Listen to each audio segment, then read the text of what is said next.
Healthy ആക്കാൻ എന്ന് പറയുമ്പോൾ ഇത് വലിയ ചേഞ്ചസ് വേണം എന്നല്ല, ഒരു സ്മോൾ സ്റ്റെപ്പ് മതി.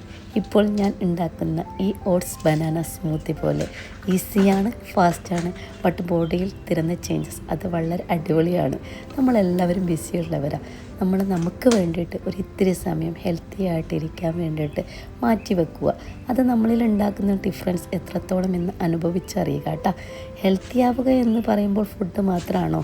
അല്ല, ബോഡി മൂവ്മെൻറ്റും അതാണ് പ്രധാനം. ഓക്കെ, അപ്പോൾ നമ്മുടെ വീട്ടിൽ വെച്ച് തന്നെ ഒരു 20 മിനിറ്റ്സ് വാക്കിംഗ് ചെയ്ത് കൊടുക്കുക. അതെല്ലാം നമുക്ക് സൗകര്യം പോലെ എവിടെയാണെന്ന് വെച്ചിട്ടും നമ്മളൊരു 20 മിനിറ്റ്സ് വർക്കൗട്ടും കാര്യങ്ങളൊക്കെ ചെയ്യാൻ വേണ്ടി മാറ്റി വെക്കട്ടെ.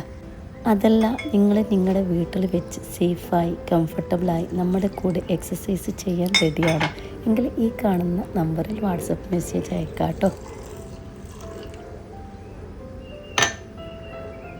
നമ്മളെ ബോഡി കെയർ ചെയ്യുമ്പോൾ നമ്മുടെ മൈൻഡ് കാമാവും, എനർജി ബൂസ്റ്റ് ചെയ്യും, അതുപോലെ തന്നെ നല്ലൊരു കോൺഫിഡൻസ് ലെവൽ കൂടും.